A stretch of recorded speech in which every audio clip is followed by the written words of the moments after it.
من الشیطان الرجیم بسم اللہ الرحمن الرحیم۔ السلام علیکم بچوں، ہم آج پڑھیں گے 8 پارٹ ہسٹری۔ جو ہمارا ٹاپک ہے آج وہ ہے women caste and reforms. Women caste and reforms 8 chapter 9۔ چلو اسٹارٹ کرتے ہیں۔ Have you ever thought of how children lived about 200 years ago؟ Nowadays most girls from middle class families to go to school and often study with boys. On growing up, many of them go to college and universities and take up jobs after that. They have to be adult before they are legally married, and according to law they can marry anyone they like from any caste and community, and widow can remarry to all women, and women like all men can vote and stand for elections. دیکھیے بچوں کہ کیا آپ نے سوچا ہے کبھی کہ آج سے 200 سال پہلے جو 200 سال پہلے جو بچے تھے وہ کیسے رہا کرتے تھے، ان کا جو لائف سٹائل تھا، ان کی جو لیونگ اسٹینڈرڈ تھا وہ کیسا تھا؟ اگر ہم آج کی بات کریں گے تو موسٹلی جو گرلز ہیں، جو آج جو مڈل کلاس کی گرلز جو ہیں وہ بالکل اسکول جاتی ہیں، وہ بوائز کے ساتھ ایک ہی کلاس میں پڑھتی ہیں، ایک ہی گراؤنڈ میں وہ کھیلتی ہیں، ایک ہی اسکول میں پڑھتی ہیں۔ جب وہ بڑی ہو جاتی ہیں پھر وہ کالج جاتی ہیں، یونیورسٹی جاتی ہیں، اس کے بعد وہ جاب بھی حاصل کرتی ہیں۔ تو آج ایک اور دیکھیں گے ہم کہ جو آج بچیاں ہیں وہ جب پوری بالغ ہو جائیں گی تب وہ میرج کر سکتی ہیں، اور وہ اکارڈنگ ٹو لا اگر ہم دیکھیں گے کہ وہ اپنی مرضی سے شادی کر سکتی ہیں، کسی بھی کاسٹ میں، کسی بھی کمیونٹی میں وہ شادی کر سکتی ہے۔ اور جو وڈوز ہیں وہ پھر سے جس کا ہسبینڈ مر گیا وہ پھر سے شادی کر سکتی ہے۔ اور ہر کوئی جو وومن ہے وہ لائک مین وہ ووٹ کر سکتی ہے، الیکشن میں اسٹینڈ وہاں پر ہو سکتی ہے۔ Of course there are rights not actually enjoyed by all people. Poor people have little or no access to education, and in many families women cannot choose their husbands. ہاں کہیں اور بھی آج بھی ہے کہ جو پور فیملیز ہے وہ اسکول نہیں جا سکتی ہے، ان کی بچیاں اسکول نہیں جا سکتی ہیں، ان کی بچیاں کالج نہیں جا سکتی، اور مینی فیملیز میں ہے کہ لڑکی کو حق نہیں کہ وہ اپنا ہسبینڈ چوز کرے۔ 200 ایئرز اب بات کریں گے کہ جو سچویشن تھی وہ بالکل ڈیفرنٹ تھی۔ آج کی سچویشن میں نے آپ کو بتا دی کہ جو بچی ہے وہ بالکل پڑھائی کر سکتی ہے، شانہ بشانہ چل سکتی ہے، لڑکوں سے جاب حاصل کر سکتی ہے، یونیورسٹی جا سکتی ہے، کالج جا سکتی ہے، اپنی مرضی سے شادی کر سکتی ہے، الیکشن میں کھڑے ہو سکتی ہے۔ لیکن 200 سال پہلے جو یہ سچویشن تھی یہ بالکل چینج تھی۔ دیکھتے ہیں۔ Most childrens were married off at an early age. Both Hindu and Muslim men can marry more than 2 wives.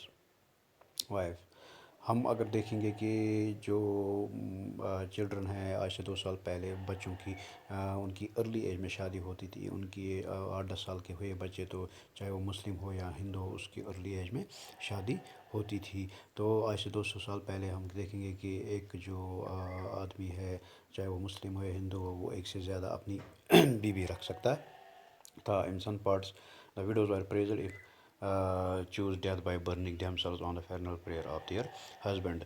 Hindustan کی کئی جگہوں میں آج سے 200 سال پہلے جو عورت جس کا ہسبینڈ مر جاتا تھا اس کو پریز کیا جاتا تھا، اس کو دعائیں دی جاتی تھی کہ اگر وہ بالکل اسی کے ساتھ اپنے ہسبینڈ کے ساتھ مر جائے، اپنے ہسبینڈ کے ساتھ اپنے آپ کو زندہ جلا دے، اس کو پریز کیا جاتا تھا۔ دس پریکٹس از کالڈ ستی.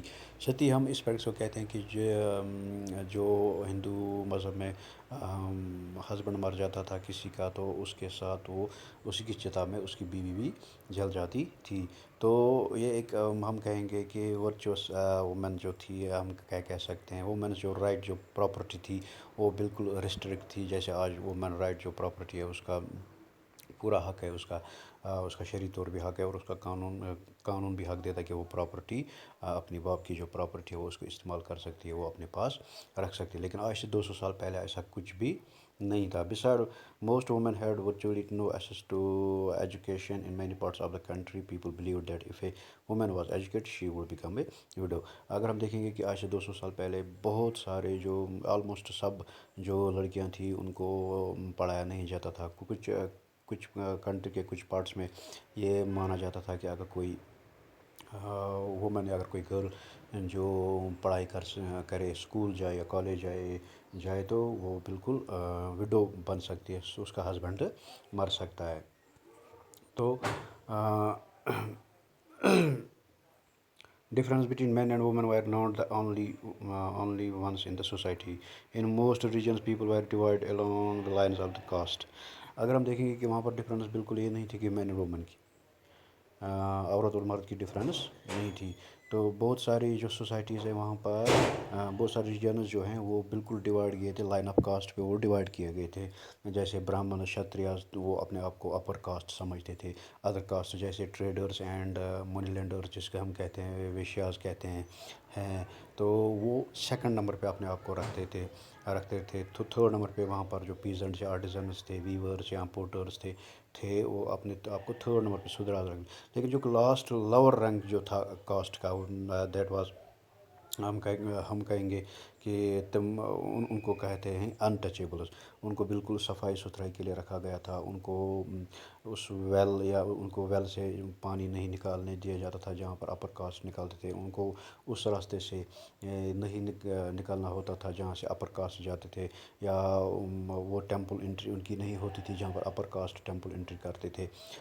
کہ ان کی میں نے یہ بھی پڑھا ہے کہیں پہ کتابوں میں کہ ان کے گلے میں بیل، جیسے ہم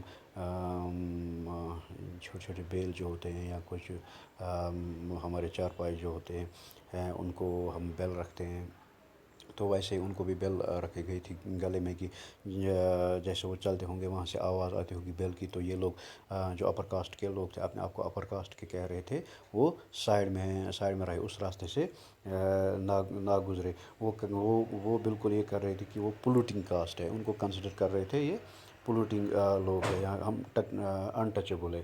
They were not allowed to enter temples, draw water from the wells used by the upper caste, or bath in the ponds by the upper caste bath. They were seen as inferior humans. تو ان کو inferior humans کا مانا جاتا تھا. ان کو بالکل چھوٹے طبقے کے لوگ مانے جاتے تھے، مانا جاتا تھا. لیکن یہ چینج ہوا over the 19th and 20th century. Many of norms and perception slowly change. Let us see how this happen. لیکن یہ جب last part of 19th century, early part of the ہم کہیں گے 20th سینچری، اس میں بہت ساری پرسیپشنز جو ہیں وہ چینج ہونے لگی ہے. چلو ہم دیکھتے ہیں وہ چینجز کیا ہیں. Towards change. From the early 19th century, we find debates and discussions about the social customs and practice taking on the new character. One important reason for this was the development of new forms of the communication. For the first time, books, newspapers, magazines, leaflets, and pamphlets were printed. These were far cheaper and far more accessible than the manuscripts that you have read about in class 7th. Therefore, ordinary people could read these, and many of them could also write and express their ideas in their own language. All kinds of issues, social, political, economic, and religious, could now be debated and discussed by men and sometimes by as well women in the new cities. The discussions could reach out to the wider public and could become linked to movement for the social change. اگر ہم دیکھیں گے کہ early 19th century میں وہاں پر debates ہوئے، discussions ہوئے about social customs یا پریکٹس جو ہے ان پر ڈبیٹس ہوئے، ڈسکشنز ہوئے. یہ ایک نئے ایرا کی طرف جانے لگا. جو موسٹ امپورٹنٹ ریزن جو تھا وہاں پر یہ تھا کہ ڈیولپمنٹ جو ہے کمیونیکیشن کی ڈیولپمنٹ ہوئی. وہاں پر فرسٹ ٹائم جو ہے بکس، نیوز پیپرز، میگزینس یا پمپلیٹس ان کو پرنٹ کیا گیا. بالکل یہ چیپر تھے، یہ بالکل مانوسکرپٹ سے چیپر تھے. یہ ہر طبقے کے لوگوں کے پاس یہ پہنچائے جائے. اس میں جو ڈسکشنز پبلش ہوئی اس میں بالکل اون لینگویج میں پبلش ہوئی. تو لوگوں کو آہستہ آہستہ سمجھ میں آنے لگا کہ جو سوشل چینج ہے وہ کتنی ضروری ہے. These debates were often initiated by the Indian reformers and reform groups. One such reform was the Raja Ram Mohan Roy. یہ جو ڈبیٹ ڈسکشنز ہیں ان کو انیشیٹ کیا بہت ساری ریفارم گروپس نے، ہم کہیں گے بہت ساری ریفارم سوسائٹیز نے. اور ایسے ہی ایک ہے جو راجا رام موہن رائے جو تھا. راجا رام موہن رائے وہ ایک بہت بڑے ریفارمر تھے جن کی جو جن کی جو پیدائش ہوئی ہے وہ 1772 میں ہوئی ہے، جو ان کی جو ڈیتھ ہوئی ہے 1833 میں ہوئی ہے. تو اس نے ہی found a reform association known as the Brahmo Sabha. تو اس نے ایک ریفارم ایسوسیشن بنائی راجا رام موہن رائے نے، جس کو ہم کہیں گے، پہلے اس کا نام تھا برہمو سبھا، لیکن لیٹر اس میں اس کو چینج کیا گیا نام، اس کو رکھا گیا برہمو سماج کلکتہ میں. People such as Raja Ram Mohan Roy described reform because they felt that changes were necessary in society and just practice need to be done away with.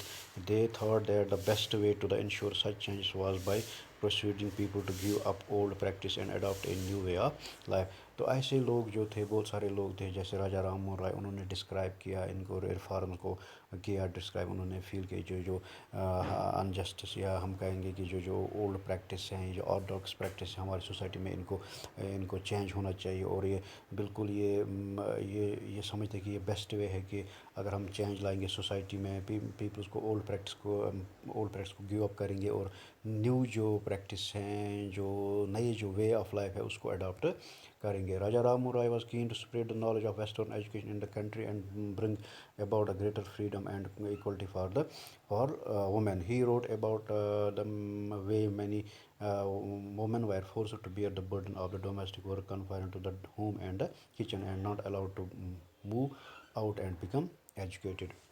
جو راجا رام موہن رائے تھے وہ بالکل جو وہ ویسٹرن نالج کو یہاں پر لانا چاہتے تھے. وہ یہاں پر جو greater freedom and equality for women جو ہے ان کو لانا چاہتے تھے. اس نے بہت سارے ہم کہیں گے آرٹیکلز لکھے، اس نے بہت ساری کتابیں لکھی کہ جو وومن کو جو وے آف وومن جو ہے ان کو جو فورس بیئر کرنا پڑتا ہے، چاہے وہ ڈومیسٹک ورک ہو، ان کو بالکل کچن تک محدود رکھا گیا گھر میں، ان کو موو نہیں کرنے دیا جاتا، یا ان کی ایجوکیشن ہے وہ بالکل ان کو مطلب لمیٹڈ کیا گیا. ہم کہیں گے بالکل ایجوکیشن ان کو دی نہیں گئی ہے.